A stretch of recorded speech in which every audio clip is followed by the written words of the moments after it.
Alright, let's try that again. 3, 2, 1. Artificer. Round 2.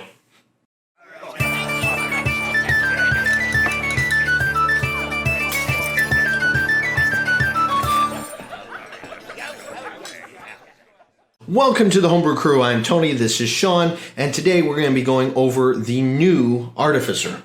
Yeah, and when we say new, ironically, they didn't actually make too many changes to the base that they've already released. They didn't make any changes to the Artillerist or the Alchemist. Right. They didn't really make any monumental changes to the build of the class, but they did add a couple of infusions, and they also added 2 big subclasses that we were actually kind of talking about. Right, and we started going through them and we started listing out everything in there, and it was just way too much. You know, it was just way too much. And I think that instead, what we're going to do is we're going to look at the things that we like about the new classes and kind of subclasses and kind of go through those. So the first one is the Archivist, or the Archivist, or Archivist, I think is the best way to say it. And this one is all about the mind and stuff like that. Think of it as your bookworm, kind of nerdy kind of character. Basically, they get a lot of spells that focus around comprehension and understanding and things like that. And the big thing that they get is this artificial mind, where they basically take a small object and they can use it to add skill proficiencies. They can use it to see and sense things from a distance, and they can even use it to cast spells from a different position from where they're actually at. And they get a lot of stuff at 3rd level. In fact, it's telepathic advisor, manifest mind, information overload. I think I want to stick with the information overload thing. Sure, yeah. So when you have this pebble or whatever you find, depending on what it is, whatever object that you put this mind into, determines not only the skill proficiencies that you can be good in, but also what kind of visage appears. Yeah, you basically kind of create this astral projection of whether it's like a robot or a beast or something. And basically, again, you have this thing kind of walking around, and like I said earlier, you can use it to see, you can use it to cast spells. Information overload is basically going to be your new favorite cantrip, because basically what you do is, if something is right next to it, you can make the target do an intelligence saving throw, and if it fails, it actually takes 1d8 psychic damage, and the next attack on it has advantage. So it's kind of got this guiding bolt thing going on. But it's crazy because information overload stacks damage as you level up, and it stacks damage if you decide to expend extra spell slots, to kind of power up that one attack. Right. It shouldn't be information overload. It should be damage overload, because that's what it does. It's crazy. It is nuts, because you're looking at this at 3rd level with it. It does 1d8 psychic damage when you do it, right? If it fails to throw. So imagine you have this robot head that just kind of comes out of nowhere. Yeah. Because this is Eberron content, too. I noticed that. It's UA Eberron Artificer. So this robot head comes out of nowhere with it and is right next to your monster. As long as it's within 5 feet of the monster, you can see it or it can see it. It can do this thing. It basically starts babbling like we do on the channel. Right. Imagine like mathematical equations or like the history of something. Yeah. Yeah, no, it's like just this whole thing. And this thing has to make an intelligence check to see if its head explodes, basically. And it's 2d8, 1d8 at 3rd level, 2d8 at 5th level, and goes on and on and on. So on. And then you can expend the spell slot. Does an extra 2d8. And then later on you can add your intelligence modifier. Then later on you can make the target do another saving throw to not get stunned. It gets crazy. But it's really cool because it does actually build upon the mechanic that they put together, exactly. Which we always kind of praise, like when we review classes. Right. So I like the fact that you also get mental telephony at 6th level. That's along with the extra psychic damage that thing can now do. And you can basically now talk through the objects that you've infused and given to people. Yeah, so it's interesting. It's a really neat subclass that kind of focuses on the communication, but also it has this really secret damage that's going to be outputting out of nowhere. And again, we're kind of quickly going over it. You guys should definitely read it and see if there's anything else that you like. There's also the thing with it with being able to teleport to an object too. So there's a lot of neat stuff. Yeah, and then the second one is one called the Battlesmith. Now this is the one I really enjoyed. I like this a lot. It's a cool one. There's bonuses to crafting. Each artificer gets a specialized thing with crafting a magic item. This one is armor. It takes a quarter of the time in order to do it. You get a bunch of basically paladin spells. Yeah, I will make a quick note. The expanded spell list for this class is awesome because you get heroism, you get a bunch of smites, all these auras, so really cool defensive and offensive spells. But that brings us to Battle Ready, which I think is one of the coolest mechanics that they've added to this. You get your proficiency bonus with martial weapons now, so you're proficient with martial weapons. But the cool thing is anytime you attack with a magic weapon, you can use your intelligence modifier now instead of strength or dexterity. Exactly. It adds a third new way that you can actually kind of utilize your skills in combat. It's cool because I like that, you basically can go, okay, well, this is where I should hit it, and just right into that one, right? Fighting smart. Right. But then the main thing of this class is the Iron Defender. And this is kind of like your golem, your thing that you carry with you. The only thing is they changed the way the initiative rolls work with it and what it can actually do. I mean, it gets healed through mending. That's kind of a given with something that's mechanical. Yeah, it has like a reaction where it can impose disadvantage. So things that we've seen before.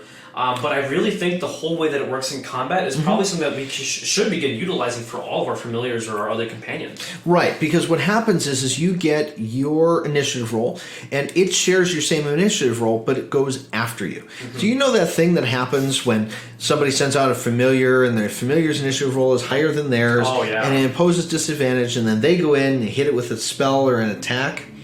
Yeah, that doesn't happen anymore because it's happening after you. So it kind of breaks that little thing there, and I think that's a very important thing. Yeah. That owl is going down. I'm going to put this in. One of these days it will. But it's also important to note that it's not just trying to hinder players. I think the structure also benefits players because of the fact that it goes in your same initiative count. It's a little bit easier to coordinate your moves with the familiar or with the Iron Defender in this case, and the way that it actually can only use the dodge action and utilize the bonus action to do other things. Because all right, so basically, remember when I was saying in the video a couple days ago when we were talking about making a pet class, how you focus on what the familiar can't normally do, and they give it a bunch of options. This does that. In fact, I think they're trying to make the Artificer the pet class for D&D 5th edition.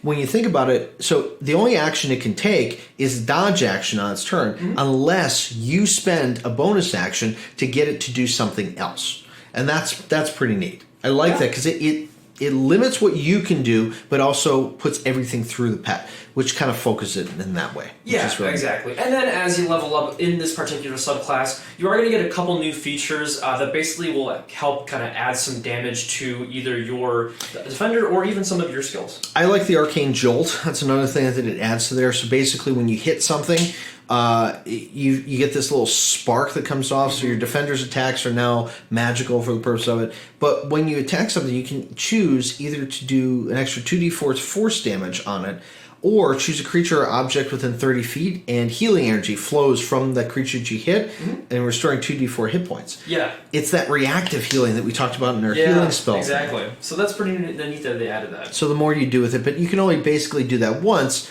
Even, let's say you've got one, and your companion's got another attack, you can only apply that once per round with that. You can't do multiples.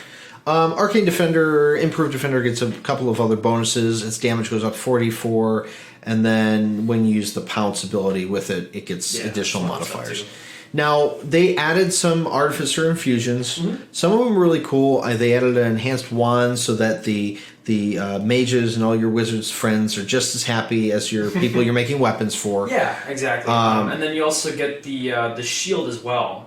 Right. So if you do decide to put it on the shield, so it's the repulsion shield. Right. Basically, if you get hit, you can use reaction to bounce it back like 15 feet, which is pretty neat. Right. So imagine this big ogre coming towards you. It hits you. You block it. You get a +1 to your armor class with it, and then as a reaction, you can kind of go like this, and it repels it up to 15 feet back. Yeah. Which is great. You can just push them right off a cliff. I think that's the way that works. Exactly. And they get some really interesting ones with it. I mean, there was another one that they had in there where it was the repeating shot. This is basically a gun or an ammo thing, so either a crossbow or a gun for a gunslinger that doesn't really run out of ammunition. Yeah, those are pretty neat.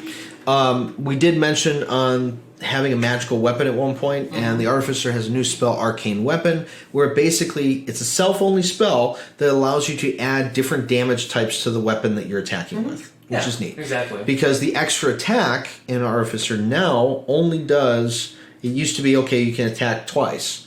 Now you can attack twice, but you attack once with your regular weapon and once with your second one has to be with a magical weapon. Mm-hmm. So that's pretty neat.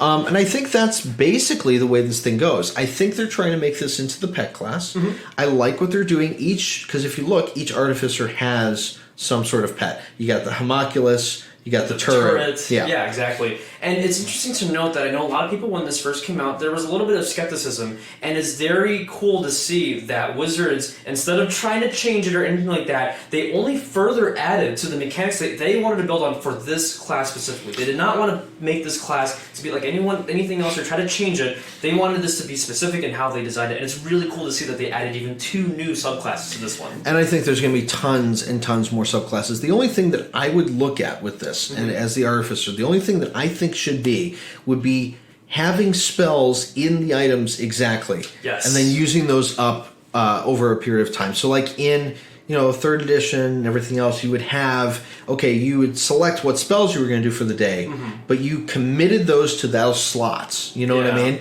And that's what I think this should be. It should be like, I crafted this little bomb that does fireball. That's great. It's a second level fireball or fireball second level. If only. Yeah. So you have this fireball spell that's higher level or whatever. Yes, exactly. But you only get one shot of it. I like that idea of doing it. I wish they would incorporate that more.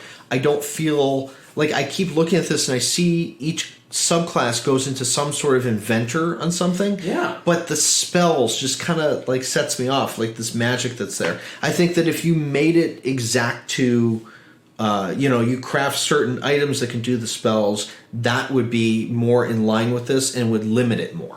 And it would really kind of separate it from like feeling like a wizard with a couple of different tools or like a sorcerer with a couple of different tools. By doing it and structuring it that way, I mean, not only besides adding a new mechanic, it really even further makes this class more individualized than it already kind of is with all the different things that it can already do.